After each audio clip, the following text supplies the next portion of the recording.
Hey guys, welcome back to Jibber Jab Reviews and my unboxing and review for the brand new Samsung Galaxy Active Watch 2. Now I actually received this one back on September 27th, so I've been testing it for a few days now, and I wanted to not only show you guys the main features of it, but give you my opinion on whether I think it's worth the purchase. And if you're wondering why I received this with a wireless battery charger, it's because I did pre-order this at the beginning of September, and this was actually included with the watch, so there was no extra cost for this item, and I'm going to get more into the details of the charger a little bit later on in the video.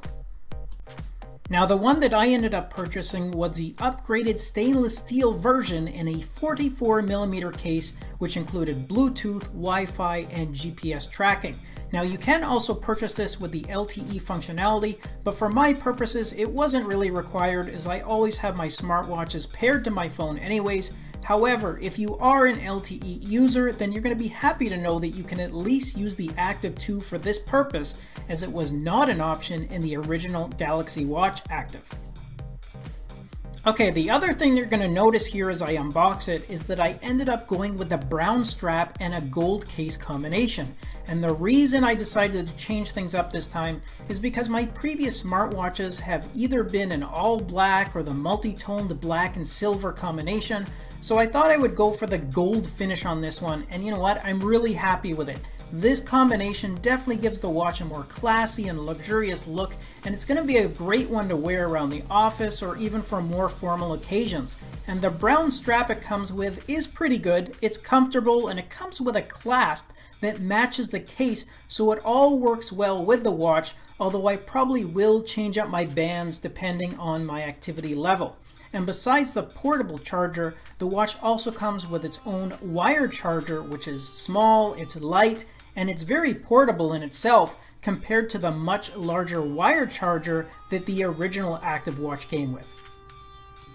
Now I have to admit that when Samsung announced that they were releasing the Active Watch 2, I was pretty skeptical because it had only been about 6 months ago that Samsung released the original Active Watch. And yes, Samsung has added a few new features on this updated version, but I'm going to be brutally honest here by saying that if you already have the first Active Watch, then I personally don't think it's worth it for you to spend the extra cash on this one. However, that being said, if this is your first leap into the smartwatch world, then this is a great one to start out with, especially if you prefer a all smooth glass display, which of course is bezel-less, although on the Active 2 model here, there is kind of a hybrid version built in because there is a touch bezel which mimics a mechanical one as you feel a vibration as you scroll across the options. And I really like the feel of this feature. It's very intuitive, it's easy to use, easy to move through all those menus and settings,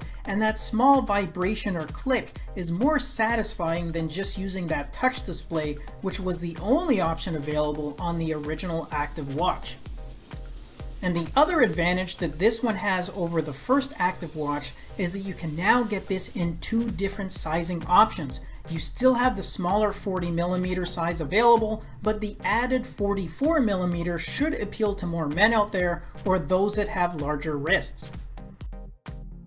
Another new feature is that you get a built-in ECG, and I believe this was added really to compete with the Apple Watch, although unfortunately this feature is not yet active here, and I did speak with Samsung about the ECG, but they could not give me a timeline as to when the function will be available. So although this is disappointing, it's not really surprising because when the Active Watch launched it had blood pressure monitoring, but this also was disabled initially and was only activated about 2 months after the release, so we'll have to wait and see what happens with this ECG. Now in addition to this, you also get some extended fitness features. There's around 39 different workout types, plus it now auto detects swimming. So if you are a swimmer, then you're going to be happy to know that this does come with the IP68 water resistant rating, which means you can use this to track all your swimming.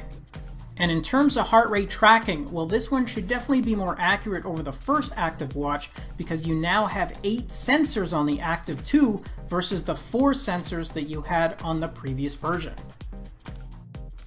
Now, I actually bought the 40mm active watch when it came out earlier this year, as it was a birthday gift for my wife, so the smaller size definitely suited her wrists, and even Samsung stated that they were focusing on women consumers with this first release. But for this Active 2, I decided to go for the larger size, as it's something I really wanted to start wearing on a daily basis. And although it is smaller by 2mm than the 46mm Galaxy Watch, the Active 2 definitely looks and feels good against my wrist, although keep in mind that I would not consider my wrist to be large by any means. So regardless of your gender, if you are unsure of which size to go with, then I recommend you go into the store that carries both versions so you can try them out for yourself.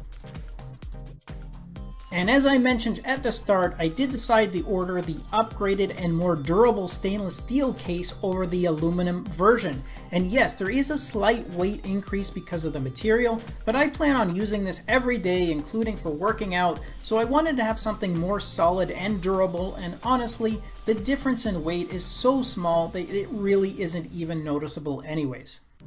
Okay, now let's talk about battery power, because the original Active Watch only lasted about a day before having to recharge it, but remember, this was also based on the smaller sized case, as it was only available in that 40mm version. And depending on what you're using this for, such as working out, maybe you're playing Spotify from the device, and you're using that GPS for tracking, then your battery power is going to take a hit. However, I have the 44mm version here, and using the features that I just mentioned, I'm happy to say that I'm getting between 2 and 2.5 days of use before having to recharge, which is actually pretty close to my Galaxy Watch, which is averaging around 3 days of use before needing a recharge. Okay, and just another quick comment about the wireless and portable battery charger. Well, when I pre-ordered the watch off the Canadian Best Buy website, this was a free bonus that came with the Active 2. So for those of you in Canada, I wanted to let you know that I did a quick check on the website again, and it appears that this offer is still available for some models. Although, keep in mind that this could end at any time, so if you are in Canada and want the charger as well, then I wouldn't delay in putting in an order right now. Okay, so what are my final thoughts on this smartwatch? Well, if you are a fitness lover and you like the smooth and clean look of a bezel-less display, then the Active 2 is a good option to choose from because you now have a larger display as an option, which also means better battery life. Plus, there's also that new and more durable stainless steel case available, and the LTE connectivity is now also an option.